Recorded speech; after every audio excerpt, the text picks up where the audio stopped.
વિપક્ષની બેઠક પર વડાપ્રધાન નરેન્દ્ર મોદી સંબોધન કરી રહ્યા છે। સીધા જઈશું। दुनिया में मेरे देश के नौजवान छाए हुए हैं, बेटियां कमाल कर रही हैं।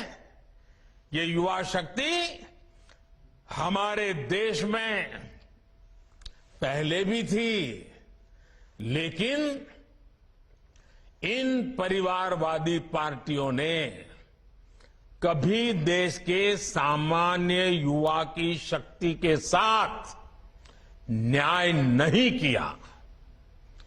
इनकी एक ही विचारधारा है, एक ही एजेंडा है, अपना परिवार बचाओ, परिवार के लिए भ्रष्टाचार बढ़ाओ। इनका कॉमन मिनिमम प्रोग्राम है देश का विकास रोकना, अपने कुशासन पर पर्दा डालना और अपने भ्रष्टाचार के विरुद्ध कार्रवाई को रोकना। अब देखिए, ये जो जमात इकट्ठी हुए है ना, उनके कुनबे में बड़े से बड़े घोटालों पर, अपराधों पर इनकी जुबान बंद हो जाती है। जब किसी एक राज्य में इनके कुशासन की पोल खुलती है तो दूसरे राज्यों के ये लोग फौरन उसके बचाव में तर्क देने लगते हैं। कहीं बाढ़ घोटाला होता है, किसी का अपहरण होता है, तो कुनबे के सारे लोग सबसे पहले चुप हो जाते हैं। आपने देखा है कि कुछ दिन पहले ही पश्चिम बंगाल में पंचायत चुनाव हुए, वहां सरेआम हिंसा हुई, लगातार खून खराबा हो रहा है। इस पर भी इन सब की बोलती बंद है।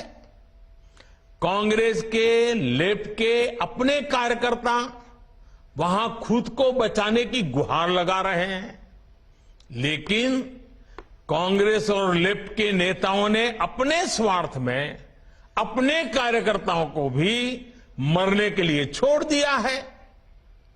राजस्थान में बेटियों से अत्याचार हो या परीक्षाओं के पेपर लीक हो रहे हो, इन्हें कुछ दिखाई नहीं देता। परिवर्तन की बातें करके जनता से विश्वासघात करने वाले जब करोड़ों का शराब घोटाला करते हैं तो ये कुनबा फिर उन्हें कवर देने लग जाता है। इनका कट्टर भ्रष्टाचार उन्हें तब दिखाई देना बंद हो जाता है जब देश की कोई एजेंसी इन पर कार्रवाई करती है तो उनका टैप रिकॉर्डर शुरू हो जाता है। कुछ हुआ ही नहीं, सब साजिश है, हमें फंसाया जा रहा है। आप तमिलनाडु में देखिए, भ्रष्टाचार के घोटाले के अनेक मामले सामने आ रहे हैं, लेकिन इनके कुनबे के सारे दलों ने पहले ही सबको क्लीन चिट दे दी है। इसलिए इन लोगों को पहचाने रहिए साथियों, उनको जान लीजिए। इन लोगों से सतर्क रहिए भाई बहनों। साथियों, इन लोगों की साजिशों के बीच हमें देश के विकास के लिए खुद को समर्पित रखना है।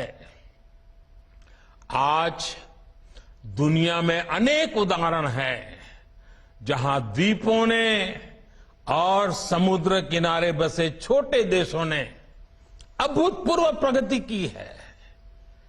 जब उन्होंने प्रगति का रास्ता चुना तो उनके सामने भी चुनौतियां थी, सब कुछ सरल नहीं था, लेकिन उन देशों ने दिखाया है जब विकास आता है तो हर प्रकार के समाधान लेकर आता है। मुझे विश्वास है अंडमान निकोबार द्वीप समूह में हो रहे विकास के काम इस पूरे क्षेत्र को और सशक्त करेंगे। कनेक्टिविटी की ये नई सुविधा वीर सावरकर इंटरनेशनल एयरपोर्ट का नया टर्मिनल्स सबके लिए लाभकारी हो, इसी कामना के साथ वीडियो कॉन्फ्रेंस के इस कार्यक्रम में भी इतनी बड़ी तादाद में आप लोग आए, आपकी खुशी मैं यहां से अनुभव कर रहा हूं, आपका उत्साह मैं अनुभव कर रहा हूं।